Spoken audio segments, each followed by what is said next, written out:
Welcome back, everybody, to Dead Air. Thank you so much for joining me again this week. I hope you enjoyed last week's episode with our very special guest, Michael Shields.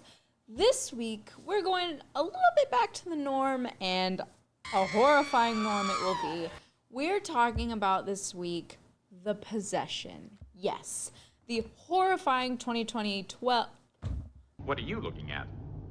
The horrifying 2012 film that is really scary. I gotta be honest here.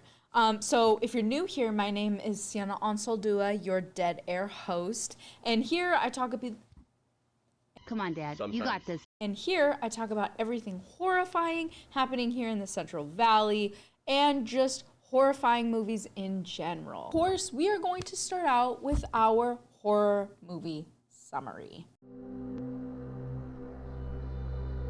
A woman discovers a mysterious box engraved with Hebrew writing that whispers a chilling Polish phrase meaning, "I will eat your heart."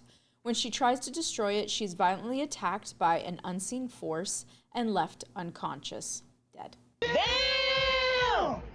Later, recently divorced father Clyde Brennick buys the same box at a yard sale for his young daughter Emily. After opening it, Em finds strange objects inside and begins to change, growing withdrawn, aggressive, and eerily attached to the box. Hey! Can't you hear me yelling for you? Breakfast is ready.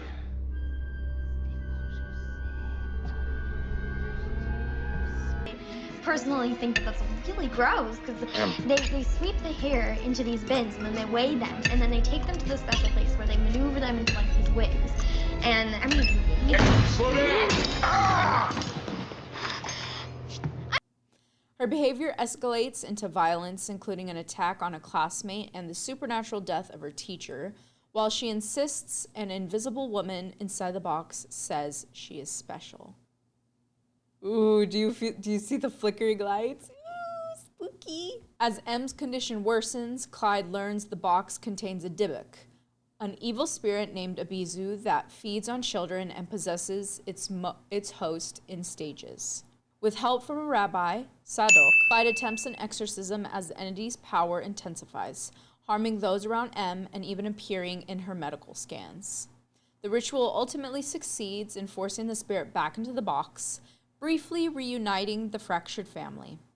However, the danger isn't over when Sadok later dies in a crash while transporting the box. It survives intact, still whispering, suggesting the entity remains trapped, but far from gone.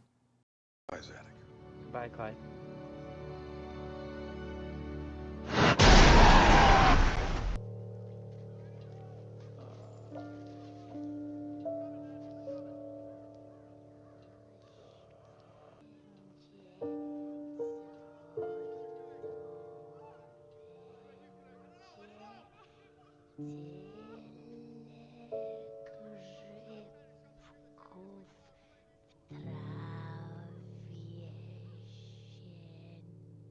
We are on to Siena's Thoughts. We've got Siena's Thoughts. Whether you like them or not, we got Siena's Thoughts. Yes, okay.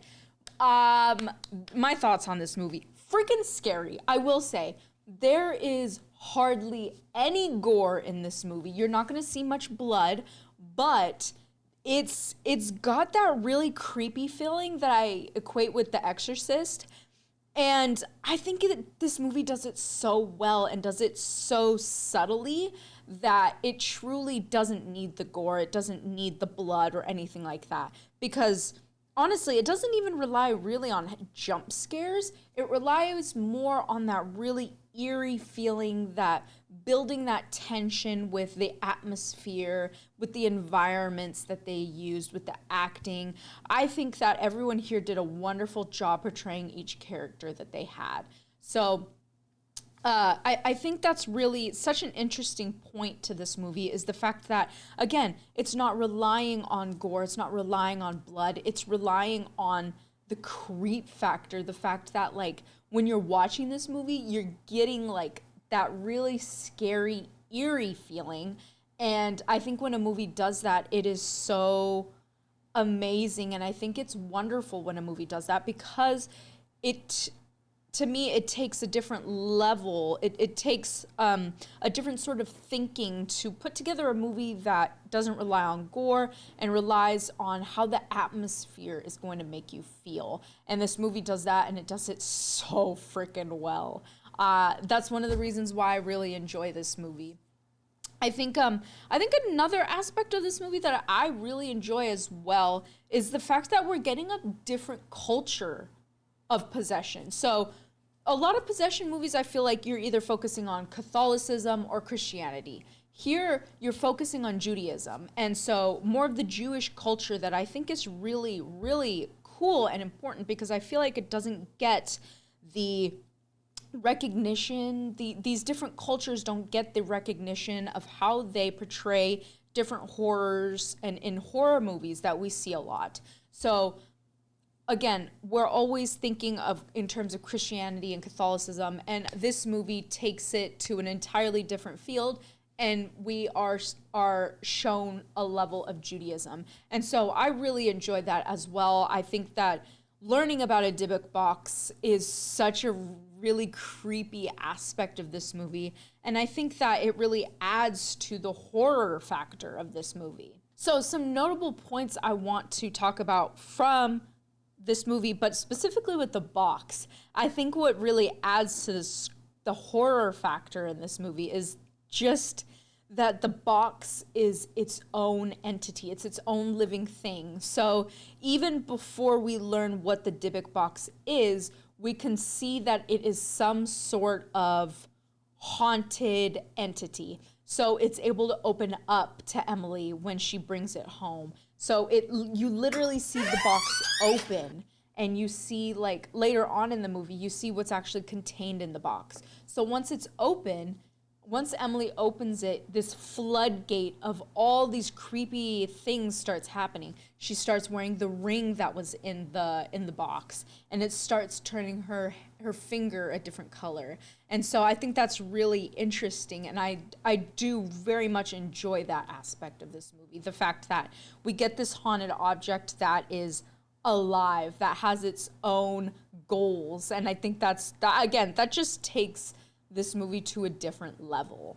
But of course, with all horror movies, we're not just getting the sort of atmosphere of horror. I think that this movie uses this very well, and it's very creepy. It uses the based on a true story in its opening. So you get the line on the screen, based on a true story. And for me, I've watched enough horror movies that I've become skeptical of, like, okay, what does that actually mean? Like, did this just happen? Like, is it just the fact that this is occurring in a city that's actually real? So, although this movie is scary and you think that maybe, like, the characters are real, no, not necessarily. So the possession is actually not based on a true story in the literal sense. There is no verified real-life demonic possession of a child like what happens in the movie. Rather, this angle comes from the legend of the Dybbuk box. So like I said, we get more into the Judaism and that sort of thing of this movie. So the Dybbuk box is actually what is seen as the true story aspect in this movie. This movie was inspired by a true story about the people who actually found a Dybbuk box, and then all sorts of weird things started happening. Even though it sounds sort of like mystical or like a fairy tale, it is a real thing in the Torah that it speaks about different types of demons that can attach themselves to a person. So for example, just a little bit of lore about the Dybbuk box. So the Dybbuk box became famous after an eBay listing in the early 2000s that claimed the antique cabinet caused nightmares, illness, shadow figures, and bad luck to multiple owners. So the seller said it once belonged to a Holocaust survivor and contained a Dybbuk, a malicious spirit from Jewish folklore. Those claims were never scientifically verified, and many people view the story as folklore or marketing and that type of thing. So really, it's better to think of it like this, that the movie borrowed the concept of a cursed box. So this was inspired by a haunted viral... Kylie, you're doing amazing, sweetie. This was inspired by a viral haunted object and then turned into a possession film. So really, it's like, I like to think of it like this, like it's basically a true story in the same way that reality TV is sometimes like unscripted type of thing. So that's how I would view that in this movie in particular. So another aspect that I want to really touch on, or another few themes that I want to touch on from this movie is this movie, I think, does a very good job at showing a broken family. So Clyde and his wife, I can't remember her name.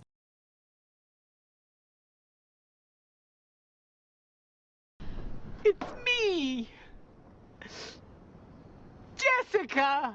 But both of them are recently divorced. Clyde bought a house. He's sort of seen as the absent parent in this situation. So that sort of really adds something to this movie. And it adds something to the story as well, where it's sort of, it gives an air of doubt to everything that Clyde says. And so that allows the Dybbuk box to, it allows Abizu to take hold of Emily just that much more, and it gives Abizu more time to take her over, to possess her, rather than if it wasn't in a broken home. So I think that's interesting, and I think that a lot of times this broken home story, like this broken home storyline, can seem cheesy and not necessarily realistic. I think this one is pretty realistic, I gotta say. I think that the way that the demon, or the way that this story uses the Dybbuk box to manipulate everybody in this story is very good, and it does it very well. I think another aspect of this movie is this innocence corrupted type of theme. And you see this a lot in horror, and we see this a lot in possession films as well. I think a lot of times the one who's being possessed is usually a child, someone who is seen as innocent. And so this, in that sort of regard, this movie doesn't take that in any sort of different direction. I mean, Emily is seen as an innocent little girl and suddenly sort of turns into someone who's possessed. So I think another very interesting aspect is that you get this sort of hidden evil that is in ordinary life.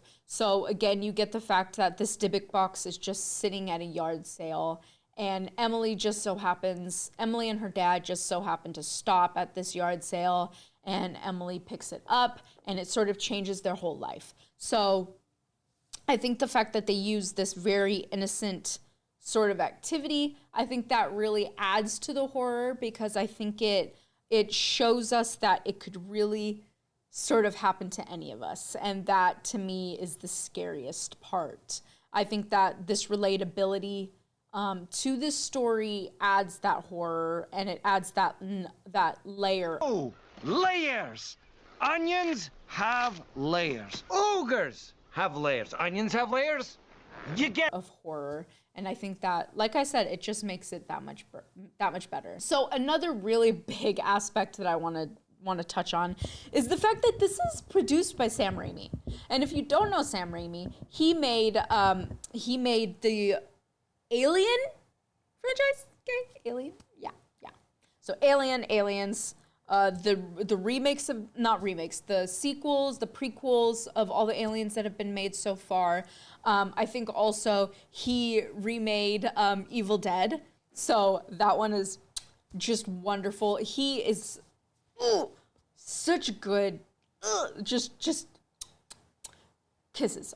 It's just perfection. I feel like everything he makes is just perfection. It is so good, and I forgot that he made this movie, and it makes total sense why it's so good now. So thank you, Sam Raimi, for this perfection of a movie, I gotta say. And of course, we have Siena's Music Mayhem segment. Siena's Music Mayhem segment. Siena's Music Mayhem segment. So yes, we have Siena's Music Mayhem segment. In this segment, if you're new here, we talk about the different scores and soundtracks within the horror movies that I go over. So obviously, this one's going to be based off The Possession. So Anton Sanko is the score producer and soundtrack producer, all that kind of stuff. So he approached The Possession with a more psychological horror mindset. And so the score is less about the shock, and it's more about the audience and how he's making them feel. And you're constantly feeling in this movie, and the score is the reason why. So the music is often creeping in very quietly and subtly. And rather than making a boom, I'm here, I'm the music, welcome. It's more tension inducing. And so a lot of the tension actually comes from the sustained low end sounds, the subtle sounds, and the droning tones that he uses. So these long, heavy notes create a sense that something is wrong before anything happens. And you'll see this a lot through a lot of possession movies, is that subtlety, that subtle creepiness within the movie. And so I very much enjoy that about this movie, and I feel like it really adds to the plot. So again, we also get a lot of dissonance where the notes clash instead of having the notes resolve very cleanly. And so this lack of harmony really mirrors the fractured aspect of the family and of what possession does in the film. And so really, even when you get to the end of the movie, the score helps us actually not feel like anything is settled, nothing is really resolved. And so I think that just adds to this movie. So a lot of times string instruments are used in this movie. It's more of an unsettling, not necessarily like sweeping and romantic. No. So we're getting that scratching, that trembling, that sharp feeling, and this adds to the scenes a more nervous energy that many are not used to. And Sanko also uses silence and restraint very effectively. Many horror scores usually overplay with their scare songs and scare scores type of thing, but here the music often pulls back and allows the small natural sounds to come through. And I think that adds that frightening aspect to this movie, and it adds that horror aspect to this movie, even like using that less is more feeling rather than overdoing it, because I feel like that wouldn't necessarily fit with this film. So to add to this, during scenes that are more centered on the Dybbuk box, the score tends to feel closer, more intimate, more invasive, like it's trying to possess you, the audience. And so instead of these giant supernatural themes, the music closes in and makes the curse feel personal and parasitic rather than epic. And it adds to that level of horror in this movie, adds to that subtlety of this movie. And so I appreciate that a lot. In the family scenes, specifically, it's more softer and sadder music rather than, and this is more to remind viewers that this is also a story about divorce, about the instability of this family, and about the parents losing control of their daughter and not knowing how to help their daughter. And so that really adds more of the emotional layer to this movie, and it keeps that reality of this movie. So then when you get to the exorcism and the ritual moments, that shifts the score into something more ceremonial, more urgent, more more formal, I almost want to say. So the rhythms are tightening, the tension is rising, and the music feels more spiritual than purely horrific. And this helps distinguish the film from your standard possession movies. For example, The Exorcist, where you are feeling more of the religious, you're hearing the religious tones and that sort of thing. So that aspect is very cool, and I do really enjoy that piece of it. So overall, I think the biggest achievement of the score is that it creates that slow accumulation of dread, and that adds so much to this movie, and that the music has really trained the audience to feel unsafe, and you can feel that as you watch it. So if you haven't seen this movie, pay attention to that, because I think that is something that really adds to the creep factor of it. If you have seen this movie, maybe go give it a rewatch and pay more attention to what this movie brings score-wise, and I think that'll be really cool to experience again. And of course, we have Siena's Fun Facts. They're fun and they're facts, and you learn a little something. Siena's Fun Facts. Yes, we are back to Siena's Fun Facts. And I hope you're excited as I am, because these are some creepy fun facts.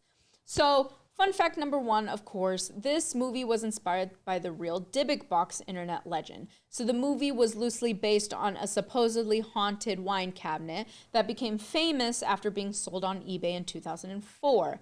The seller claimed everyone who owned it suffered strange misfortune, which helped turn it into an online horror phenomenon. So this reminds me, if you haven't heard of this, creepypastas on the internet.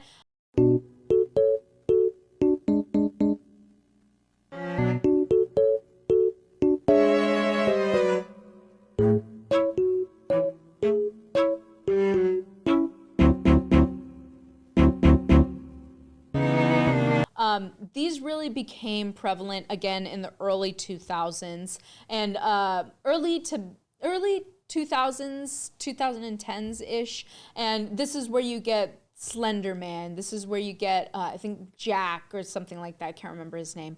But these used to really creep me out when I was younger because I always thought they were real. Of course they're not. They're just horror stories made up online. But when you read them, the way you read them, a lot of times it was on Reddit, it was on 4chan, all that kind of stuff. And so you don't know if it's real or not, because Reddit and that type of thing are just blogs. So there is no real way to tell if it's real or fake. And a lot of times it came with pictures that were obviously manipulated and such. So I think this just adds to the horror. And you see a lot of horror movies and such that are made based off these different horror legends and stories from the internet. And so I think that's really cool, and I think that's really interesting, and it just adds something to these types of movies that I find personal and I love, because again, I grew up with that type of thing. So it's cool to hear that. Fun fact number 2, the cast reportedly refused to keep the prop box near them. So multiple interviews around the film's release mentioned that cast and crew found the prop box deeply unsettling, and some didn't want it stored nearby between takes. So, I mean, you could obviously take this as like horror marketing or whatever, but also I think it'd be fun to just believe it, because that would be creepy. I wouldn't want to be near that dang box, especially when you're acting around it and such and you're in that headspace. That's really creepy. You know, there was a weird enough things going on around our set that I've never seen happen on sets before. We would have lights like the one behind you, like a 5K light, and this happened more than once, and it always happened in the middle of doing key scenes. It didn't happen in between takes or doing like scenes, I guess, that didn't really have a big story impact, but there were always key scenes and they would explode. Fun fact number 3, the movie was filmed in British Columbia, not the US suburb. So though it's set in a typical American suburban environment, parts of the movie were shot in British Columbia, Canada, including scenes that the famous Riverview Hospital grounds in Coquitlam, a location used in many genre productions. So again, I think that's cool. I think the fact that it does portray American suburbia so well, even though it's not in America. I like that. That's cool. Fun fact number 4. Director Ole Bornedal wanted a more subtle horror style, and boy, did he excel at it. Bornadal cited The Exorcist as inspiration, especially its restraint and atmosphere. Instead of nonstop jump scares, he aimed for slow burn dread, built around family tension and unsettling imagery. I would very much agree that this did give me Exorcist vibes in a lot of the different scenes.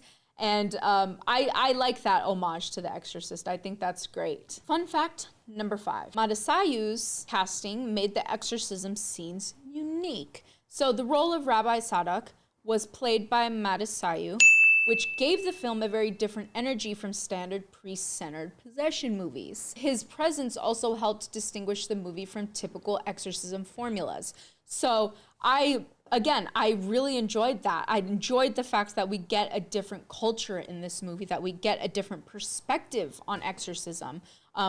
And I enjoyed that a lot, and I think that really distinguishes this movie from others. So, fun fact number 6. This movie was a surprise box office hit. So despite mixed reviews, the film performed strongly and earned about $82.9 million worldwide, and on a reported $14 million budget.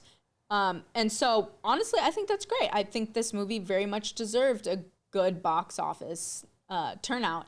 And it's good to hear that, and I think that is going to continue throughout time.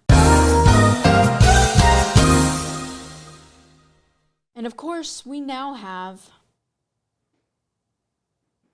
Scarometer. That meters as you get scared. Scarometer. That meters as you get scared. Yes, we have Scarometer. Okay, so I've talked a lot about this movie. I really enjoyed this movie. I'm going to give it a 9 out of 10. And when you watch this movie, I think you'll understand. Like I said, if you haven't seen this movie, please go give it a watch. I think it is essential to watch this possession film. I think like I said, it just gives such a different perspective on what possession is in different cultures, and I love it. Thank you so much for joining me tonight, folks, and spending your Friday evening with me.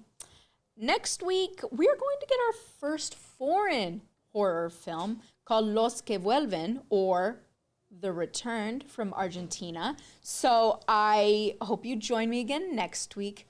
And remember, folks, don't split up and don't go into the basement. Bye.